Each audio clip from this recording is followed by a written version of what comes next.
Everything old is new again. America's entertainment pop culture talk show. It may well possess a rudimentary intelligence. I'm trying to think, but nothing happens. Felt a great disturbance in the force. Hello, I'm Mr. Red. Come on, Mark, like a dog for me. Where's the goodies? Leave the gun. Take the cannoli. I bet you wouldn't have done anything like this if Mom and Dad were here. You filthy criminal. Excuse me while I whip this out. Go ahead. Make my day. Here are your hosts, Douglas Viviani and David Cohen.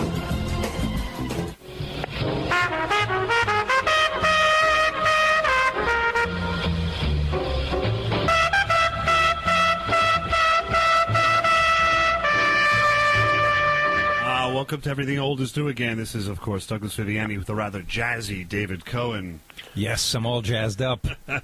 What you heard there in the introduction is a small piece, very small, of the jazz trumpet improvisario. How do you pronounce that word, David? I'm not even going to attempt to correct. I don't even know what you were trying to say. Well, it's Miles Davis performing his song So What from many years ago. But you may ask, what are we doing? What's that all about? Why is Everything Old is New Again beginning a show with a jazz clip? Would you ask that question, David? I would ask that question, yes. Well, this week, not only are we privileged to have a guest that has appeared in more than 70 films, including The Adventures of Buckaroo Banzai Across the Eighth Dimension, Woody Allen's Mighty Aphrodite, Star Trek Into Darkness as Admiral Marcus, and, of course, RoboCop 1 and 2. He's also hosted Engineering an Empire for the History Channel, been on television since, 1973, the year the Mets almost won the World Series, including appearances on Lou Grant, Star Trek Enterprise, Season 5 of 24. He was a son of a gun, Christopher Henderson, remember that one? 24? All right, we also memorable as the White Tulip episode. He was on that, and Fringe, Sons of Anarchy, on and on. But wait, he's also directed quite a bit of television, including but not limited to Monk, Hawaii Five-0, Under the Dome, and most recently, The Last Ship. Now, if that was not enough, he's also obtained a Ph.D. in, and you know who this is yet, listeners? Italian Renaissance art history. What does any of this have to do with jazz? Well, he also is a lover, I should say not a lover, I said that the wrong way. He enjoys Miles Davis. He eventually met him. He owns a self-portrait artwork. We'll talk about that. Given to him by Miles Davis. When he finds the time, he plays the trumpet in a jazz sextet, be careful with that word, which sometimes includes actor Jeff Goldblum. Who is this? None other than our friend Dr. Peter Weller. Welcome aboard. That's a heck of an intro. That's almost the whole show. Thanks, Peter, for joining us. Yeah, that was good talking to you. It took as long as the interview to get all that out tonight. Well, stop doing so much work. You don't have to mention all this stuff. What can I tell you? No, you got to do everything. Plus I got to do 5 minutes of yoga just to get out of bed because I got a bad lower back. And it just bugs me that I have to take this 5 minutes. But it's good that I do, It's like it slows me down, starts my day. But what you could do is, while you're doing the yoga, you could play back that interview because it was about 5 minutes long, and it'll put a smile on your face to start the day. Anyway, I do want to talk about, we're going to talk about jazz today. And the reason why Everything Old is New Again, well, we have an interest, I think, in jazz, is that personally I loved it in when I was growing up, the late 70s, early 80s. We'll talk about this down the line, but I went to a place called Sonny's in Wantagh, Long Island, and it was there for like 30 years. I went with an open-minded girlfriend. We were like, teenagers, and man, it was like a conversation that we had sort of with the band members back and forth, just listening to this jazz. But the point is, now these days, we'll explore this with Peter, but I'm not sure that it's in the mainstream as much anymore, and I'd like to see it. So let's just get into a little bit about this, Peter. Why did you turn your attention to jazz in any way, shape, or form? Let's just start from there. Well, my mother was a musician, and her mother were musicians, and my father had no relationship to me. He liked music, but he had no relationship to performing it. And he liked to watch it, but my mother sort of put music down my brother and my crawl, and so subsequently, and I grew up hearing jazz. I grew up hearing opera. I grew up hearing everything. My mother was sort of a pantheist, she a very hip chick, and she found everybody's version of God legit, everybody's taste in music legit, and the second that you would denigrate anybody's taste in anything, that made you an idiot. So, I remember going to like a Neil Diamond. A friend of mine, there's a big shot at HBO, said, do you want to go see Neil Diamond? I got to go. We'll have dinner afterwards. I said, Neil Diamond is not my cup of tea, So I go see Neil Diamond. It's a great Neil Diamond show. And I call up my mother beforehand in this limousine. I said, Ma, and she's a total hipster, man. She turned me on to Basie and Ellington and, the Giuseppe Di Stefano and Toscanini, and I'm now going to see Neil Diamond. She says, where are you? I'm going to see Neil Diamond. She says, don't knock Neil Diamond. He's fantastic. Wow. And if you put him in the context or the milieu of his own music, you'll see how brilliant he is. I go, God, I got to hear it again. And I'm glad that she whacked me over the head, because easy-peasy sort of pseudo-sophisticated tastes about music are lunacy, music, like, I don't know who said it. Who was it? Pascal or somebody said it. Music, all other art forms can only aspire to music, because music is too personal. Music is only you hearing it. It's different from plays, film, theater, books, poetry. It's higher. And so when I saw, I suddenly watched Neil Diamond in the context of my mother and said, man, the guy's fantastic. See, same but thing. That's where I got music, is out of my mom and my grandmother. Okay, I mean, the same thing happened to me in some way. I was out and about in Reno, Nevada, and all of a sudden there's a Glenn Campbell show in the early 80s. I think, what?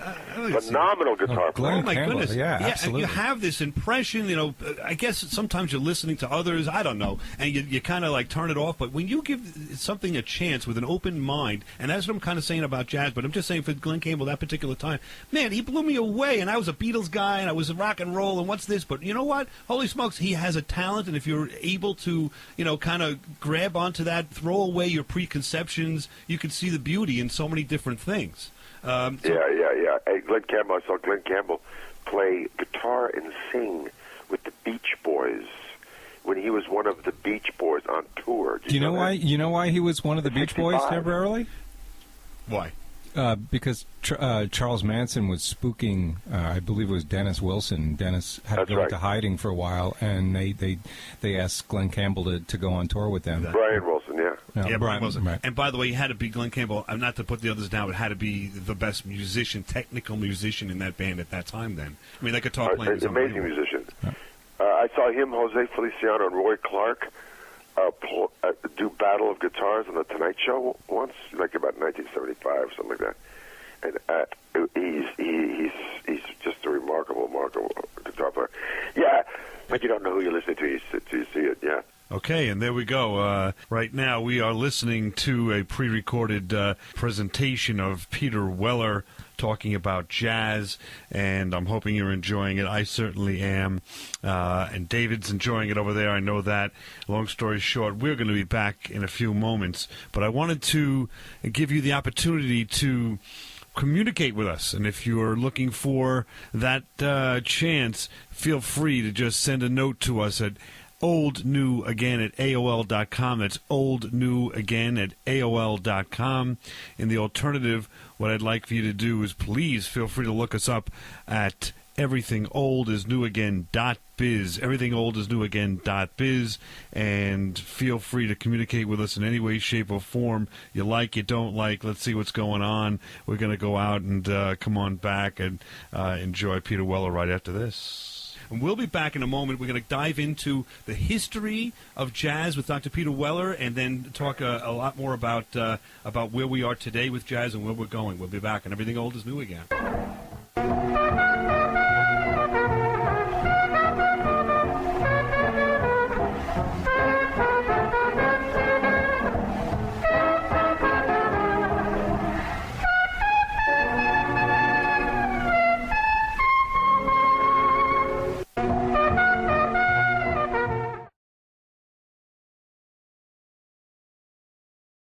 This is Everything Old is New Again, America's entertainment pop culture talk show with Douglas Viviani and David Cohen. His small talk has altered foreign policy. He once ran a marathon because it was on his way. Sasquatch has taken a photograph of him. He is is the most interesting man in the world.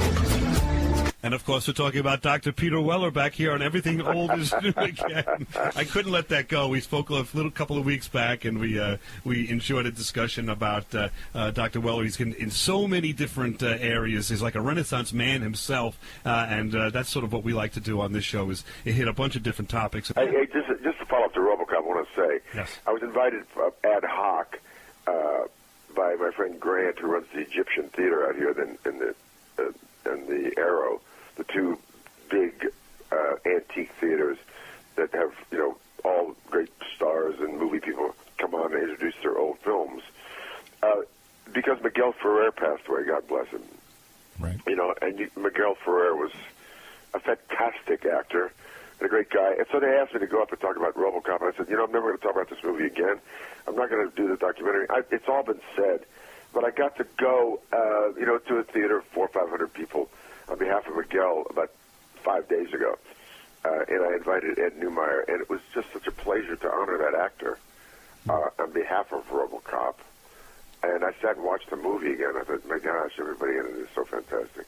Well, that's and another one that I would suggest that people that haven't seen it give it a shot because there's this the new incarnation and all of that, which was okay. But if you go back, like I say, to the original of that, and just like jazz, just throw off all these preconceived ideas and watch that. There's a lot of layers to that. You can watch that a number of times and see a lot of different theories of what the writers were trying to do with that character, more than just shooting a gun and chasing. Yeah, no, it's suppression. It's about, it's trickle-down economics and, privatization of crime. So the irony is that the writer, Ed Neumeyer, one of the two writers, Mike Mine, Ed Neumeyer, Afro Nothing, I said, well, you got to give me a ride home because my wife dropped me off here on Hollywood Boulevard, So he said, sure. And so he gives me a ride home, and we're going down my street. And he goes, you live on the street? I go, yeah, I live in this big building right over here, a big apartment building. He says, you know what that is right there? And he pointed right next door to me. I said, no. He says, that is the place where Mike Miner and I wrote Soup to Nuts RoboCop. Wow. Right next to the door to where you live now. That's so weird. Kismet, man. It's right there. It's all there. Kismet. Yeah. Kismet indeed. I thought that means nothing in the realm of time. But in the realm of, metaphysics, it means something. Well, that's, we can go on to another topic here. Are there coincidences, or is there some string of planned out, fatalistic kind of events that are affecting our lives? I don't know. That's a whole other discussion. Let's just get into a little, if you listen to jazz and talk to your parents or grandparents about jazz, certainly they're going to have huge opinions about what went on in jazz. And we'll get to today, but let's look at the 30s, 40s, and 50s. I think we could say the heyday of at least jazz really coming to the mainstream of America.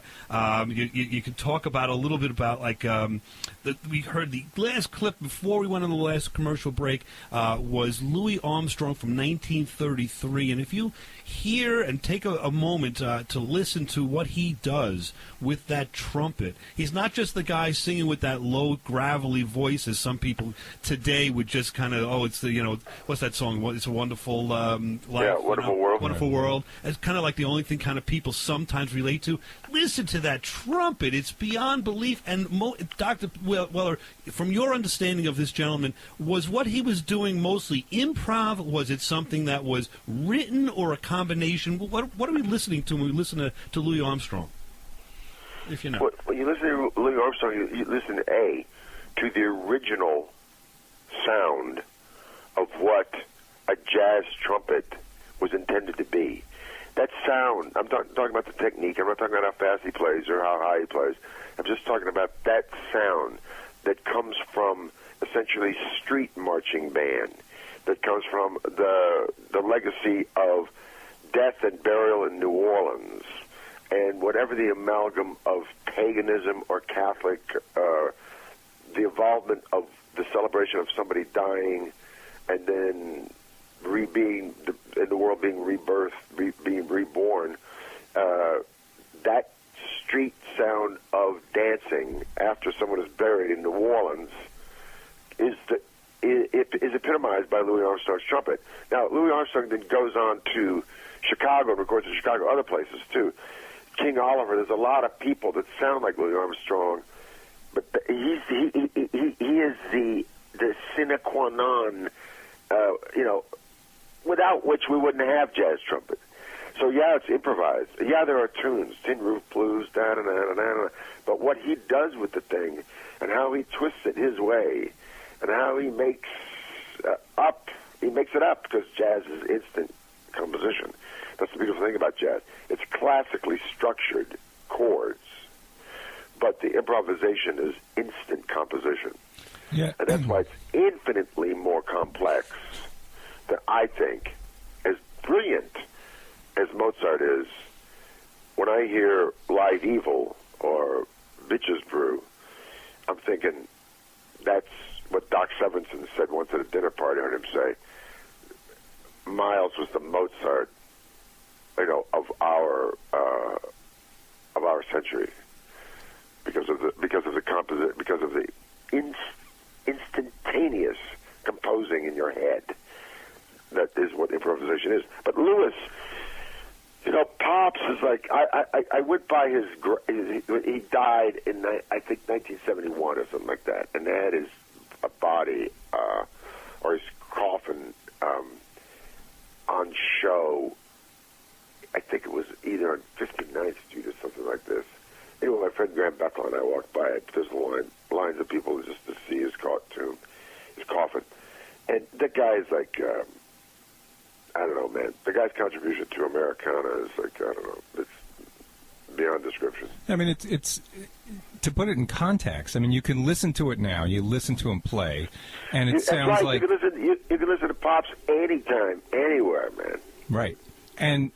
But at the time, there was nothing like that. Right, the jazz composition was basically it. It was composition.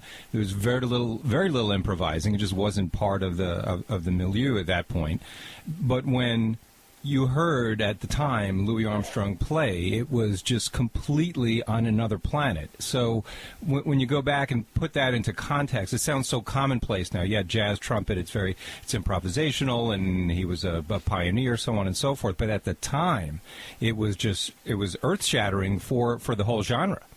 Right, and for the person that's not really into the jazz per se right this second, basically you can kind of say, in my estimation, that there's sort of a skeleton of a song there that's happening, and then there's a conversation that's happening between, let's say, the saxophone player, the clarinet player, or the trumpet, and they're going back and forth and answering each other, maybe in the same key, but certainly the words, as we're having a conversation now, are not planned out until they actually hear what the previous person played to them, and they play off of that person. And the genius comes from, as Dr. Weller said, the improvisation, the ability to do that, as Miles Davis is well known to do, and certainly Louis Armstrong started doing that, I guess, is one of the first ones. There were others before him, but one of the first ones that went ahead and was able to have the conversation that everyone understood, if that makes sense, right?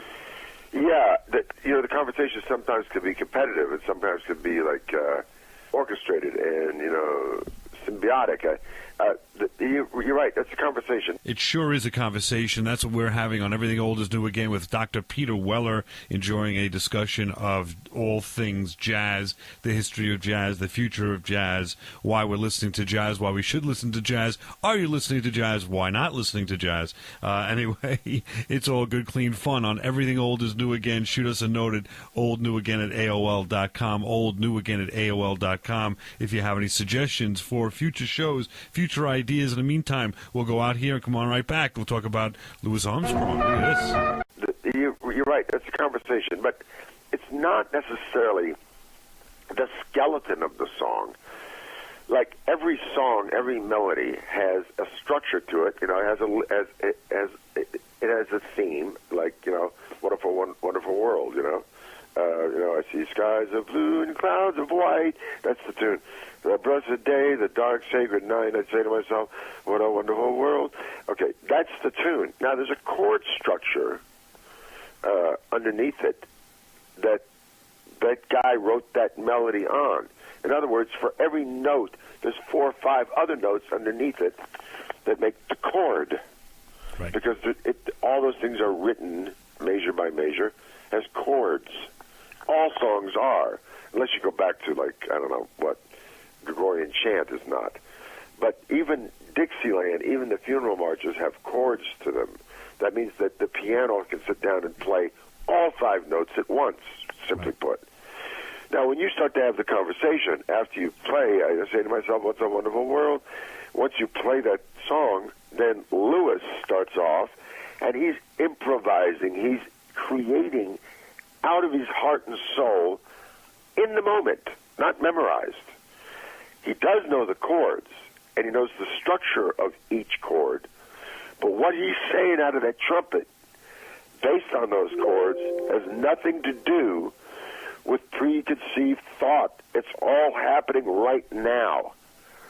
And where jazz got really sophisticated in the 60s with Miles and Coltrane and other people, well, first let me harken back. The guy that really turned music around was Charlie Parker. And Charlie Parker, I don't think I'm going to get a fight with anybody on this.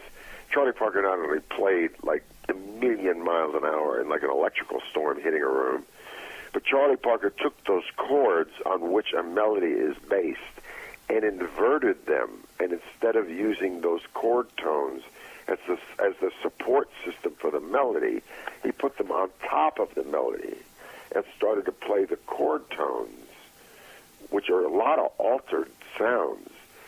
And when he started doing that, music in America got very, very sophisticated. Now, upper partials and inverting chords on top of a melody, Nirvana does that, for crying out loud. Soundgarden, there's like gifted rock, Foo Fighters, gifted rock bands that do that now. But in early 1940s, nobody was doing it. As a matter of fact, it sounded like blithering noise. Charlie Parker did. Nowadays, you guys have heard so much of it that you take it for granted. I mean, Jimi Hendrix did it, Clapton does it, but nobody was doing it in the 1940s. And he did it on a Charlie sax. Parker could not only play them, but he played them with a speed and a velocity, that was mind-shattering. I mean, you hear a Charlie Parker solo now, you think, my God, who else in the world plays like that? Heifetz doesn't even play the violin like that, or the cello. Right. So that's one way it changed. Then it changed again with Miles for certain. Certainly. So and Miles, I think, changed American music. I can hear sounds that Miles was playing, like on an album called On the Corner, Jack Johnson, that Public Enemy was doing 15 years later. So. Absolutely, and just so we catch up here, Charlie Parker played the saxophones. If you hear that, I mean, it's a totally different instrument, different tone, and from the trumpet, of course, and piano and all that, and putting it all together in a band is just, like I say, he was the outstanding saxophone player, maybe of all time, but certainly of his day. Let's talk about the clarinet for a moment, just because I think people are familiar with Benny Goodman, the name, they're familiar with Duke Ellington, the name. But Benny Goodman, we know, king of swing. He brought jazz mainstream, more like, people see people jitterbugging. That was what he did. Genius. I mean, now you tell me, my impression is a lot of what he did, other than the solo, his band was orchestrated to the nth degree, and then he played the what would you say, the solos on top of that. Is that wrong, or just as a listener? No, he did indeed. He did indeed. But listen, Timothy Oliphant, the actor, right? Mm-hmm. The great actor who's in Justified, and he's now in Santa Clarita Diet on Netflix, and he was also in Deadwood. Do you know this guy? Yes. Okay. Wonderful guy, very good-looking guy. I have to tell you something about Benny Goodman. Tim Oliphant and Walton Goggins are two of the most gifted guys I ever directed on television. That show Justified, and Elmore Leonard. I met my wife through Elmore Leonard, and that's what I owed Elmore Leonard. But I was trying to get on that show to direct it. So let me just tell you a quick little long story, circumventing a whole lot of stuff. So I finally get on that show because I was directing Sons of Anarchy. I was one of the house directors of Sons of Anarchy for FX also. And the showrunner was trying to get me on Justified Forever. Finally get on. And Tim Oliphant is a very quiet guy and, very personal guy, but quiet. So he comes up to me, like, on the second of the last day, and he says, hey, I hear you got a PhD in Italian Renaissance art and architecture. I said, yeah. He says, do you know what mannerism is? I said, yes, mannerism is almost like Baroque. It's like high Renaissance gone into very, curvy and sort of audacious sort of lines of architecture. He said, well, there's a neo-mannerist house or mansion in Manhattan that my grandmother lived in. And I said, wait a minute, Tim, there's only one neo-Mannerist mansion, really, in Manhattan. It's the Russian Embassy. He says, yeah, that's the one.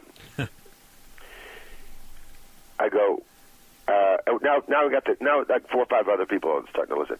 I said, Tim, that's your grandmother's house?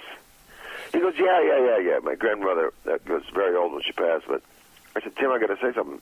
Before the Russian Embassy, that building was built by Cornelius Vanderbilt. That's a Vanderbilt mansion. He goes, yeah, I'm a Vanderbilt. I go, well, and now people are really taking it. I said, well, I dropped that name everywhere. I said, has you been in? He says, well, I used to go in there when I was a kid because I would hear because my parents would drag me in there to hear Uncle Benny. I said, wait a minute, you had to go into the Cornelius Vanderbilt mansion with your grandmother. Does anybody else know this? I look around at the crew and they go, no, we don't know this. I started embarrassing him on purpose. He said, go in there hear Uncle Benny. I said, Uncle Benny? I said, who's Uncle Benny? He says, well, he's a clarinet player. I said, there's only one Uncle Benny. Right. And there's only one Benny. It's Benny Goodman. He goes, yeah. So I'd have to go in there, and I'd have to. I said, you had to? Yeah. They forced you? They forced you to go in the Cornelius Vanderbilt mansion with your grandmother and listen to Benny Goodman? He said, well, when you're 8 or 9 or 10 years old, you don't really want to listen to, Benny Goodman. I said, my gosh, you got to sit and listen to Benny Goodman. I said, yeah, he was married to my grandmother's sister. I said, wonder, hang on. Benny Goodman was married to, possibly, the #1 impresario in the history of American music. A guy named John Hammond. Have you guys ever heard of John Hammond? No. David, Doug? No. Okay, John Hammond discovered, rich guy, very rich kid, goes to Columbia, more interested in music than anything else. He discovers Bessie Smith, Billie Holiday, Benny Goodman. I'm talking about discovering. Count Basie, the American folk movement with Pete Seeger. He discovers Bob Dylan, Aretha Franklin, Leonard Cohen, Bruce Springsteen, George Benson, Stevie Ray Vaughan. All right, we'll be back in a few moments. I just want to talk about John Hammond, that he was very influential and somebody that you really, behind the scenes kind of a guy that's, if you talk about jazz with somebody, that's the gentleman you're going to talk about and hear all about. So look up John Hammond, very interesting guy. We'll continue with that right after this on Everything Old is New Again, talking jazz with Peter Weller, David Cohen, Douglas Viviani, myself, and Dr. Peter Weller will be back right after we hear a little something from Duke Ellington in a sentimental mood. I feel like I'm on the old-time radio, maybe 1940s, playing those discs. So feel free to listen to us there on everythingoldisnewagain.biz. That's not from the 40s. And certainly contact any radio station that you know that's a talk station that you would like for them to carry Everything Old is New Again. And put me in a sentimental mood. That'll be nice. Anyway, we'll be right back on Everything Old is New Again right after this. This is Everything Old is New Again, America's entertainment pop culture talk show with Douglas Viviani and David Cohen. This is Dr. Weller who will return to that conversation. I'm talking about discovered, and he also sort of modulated the careers of Johnny Mathis, Tony Bennett. He discovers Ahmad Jamal. I'm talking about from nothing. They called Bob Dylan Hammond's Folly. This is a savant genius guy that if you bring up in any family who knows music, they say, well, John Hammond, who has an ear like that? And every once in a while, Columbia, it was always for Columbia said, we're not going to take some New Jersey cover band. He says, don't worry about the covers. I'm going to get this guy, Bruce Springsteen, to play his own stuff. They said, we're not going to take this Minnesota Jewish kid who does these covers of Woody Guthrie. They call it Hammond's Folly. He says, no, don't worry about it. I'll get him to sing his own stuff. They said, there's a 16-year-old girl singing in the South Baptist Detroit choir, and he goes, Barry Gordy has covered all this. He says, no, this girl's different. He says, this is a poet in the Lower East Side of Manhattan. You're going to get him to sing? He says, yeah, I'm going to get him to sing. He's going to blow your mind, Leonard Cohen. There's a black swing band in Kansas City can't get arrested Count Basie, and now there's a Jewish white guy, and you want to integrate a band with black people and put him in Carnegie Hall? He says, I'm telling you, it'll blow people's minds. That's John Hammond. Wow. So dig this. John Hammond's legacy goes through the entire arc of American music. Entire arc of American music. And I'm sitting there talking to Oliphant. I'm saying, now they got a crew of now 20 or 30 people listen to us. I said, Tim, you got to go to your grandmother's mansion and listen to Benny Goodman in private? He said, yeah, because he was married to my grandmother's sister. I said, wait a minute, hang on. Benny Goodman was married to the sister of the guy that discovered him, the guy that would roll the dice on an integrated band in the 30s. Not to mention the guy was Jewish, and to put him in Carnegie Hall with a bunch of black guys was unheard of. And that's John Hammond. He says, John Hammond, you know who he is? I said, everybody knows who he is as a music. He says, yeah, that's my great-uncle. I said, you're Timothy Oliphant, the actor. You got the great-uncle, John Hammond, who discovered everybody of any note in the 20th century. And you grew up in a Vanderbilt mansion looking at Benny Goodman. Has anybody else, have you told anybody else today? He says, no, I didn't think anybody knew who they were. Oh, wow. Well, you know, I tell you, now you mentioned it. Now, is that astounding? I mean, that is like a guy who has been exposed to American history. Why wouldn't he think anyone knew who the Vanderbilts were, or Benny Goodman, or... I don't know. Well, I don't know. Maybe he's just humble. I don't know. But I would be if I had done that, I'd be dropping those names all the time. Unreal. John Hammond was mentioned actually prominently in the Ken Burns jazz documentary. Now that I think, he was? Yes, he was in that. I remember. I see curly black hair. I see him at a table right now in a picture in my mind. I remember what you're saying. We are talking all things jazz with Dr. Peter Weller, and that was a little bit of the Lost Ship, the Last Ship. I'm sorry, theme, and he's directing a number of episodes of that show. You may want to tune into that. I want to just turn the tables a little bit here, talk a little bit about directing and bring it back to jazz. I think I can. Miles Davis certainly was a gentleman that you may want to talk about a little bit of, if you feel like it, a little of your personal history. Sure. But he was a gentleman that had an influence upon you that presented you posthumously, I guess you'd say, with a self-portrait. And so he was, and we'll talk about that, but he was someone that was sort of a Renaissance kind of person as well, because not only was he a legend in jazz and what he did with fusion and so forth, we'll talk about that, but he also seemed to have been artistic with his self-portrait and ink drawings and so forth. So I'm wondering, first off, am I right? Did that happen? And which self-portrait? I see, I looked up on the internet a couple of these self-portraits. He's got a few on there. Which one? If you look up an album called Miles in Paris, the last album he made, it's a big yellow painting, and that's it. I'm sitting right under it right now. As a matter of fact. Wow, that's so cool. Now he is sitting under the only photograph I've ever taken of him in front of it too. Wow. Which a dude gave me for a price, but what the hell, I wanted the photograph. Yeah, the guy was a gifted guy. Look, there's not a change in my life that there's not a correspondent Miles Davis. My mother turned me on to Duke Ellington and Miles Davis when I was 9, man.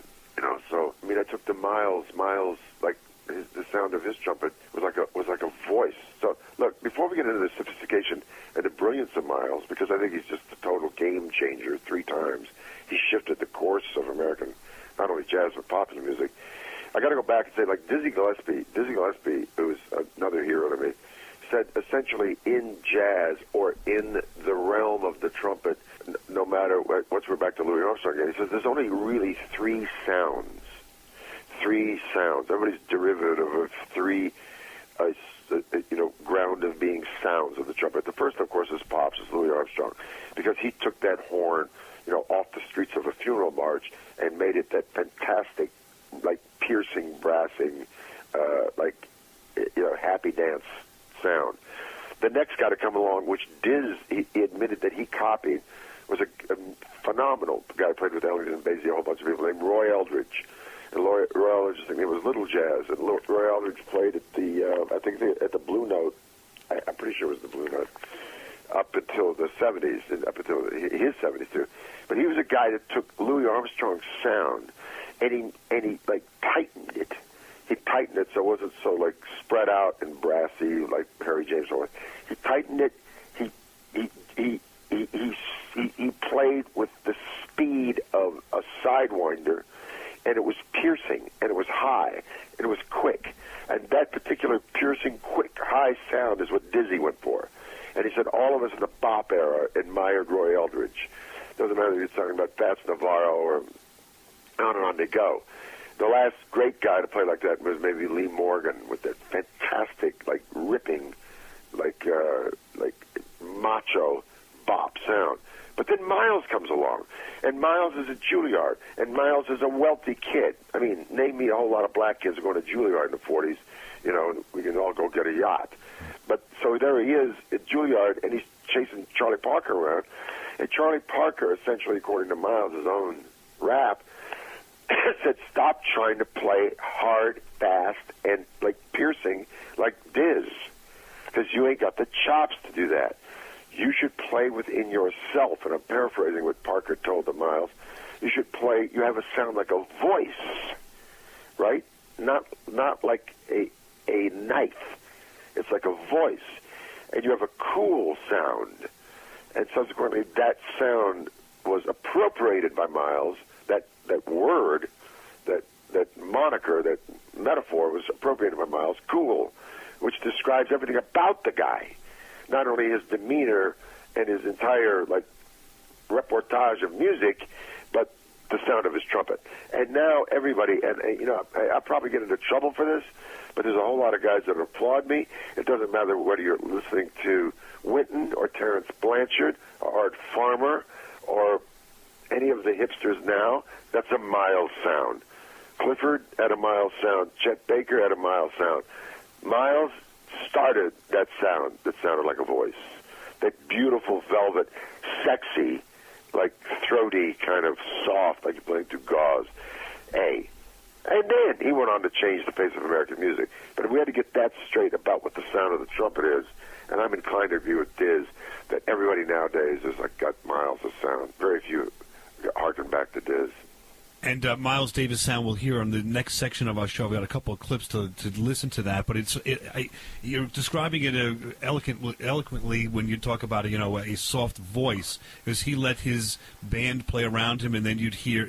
I mean, he played for so many years. I can't just generalize, but from what I remember and what I conceptualize in my mind, he'll then put in his jazz touches on top of the background song that his band is playing, and then let the band play. He'll be quiet for a little bit, and then come back to it and accent with a whisper. You know, when someone whispers, you want to listen to them. Oh, man. That makes a whisper is the greatest word, yeah. Yeah, so. And the most beautiful album, again, I just want to say, get Miles at Carnegie Hall.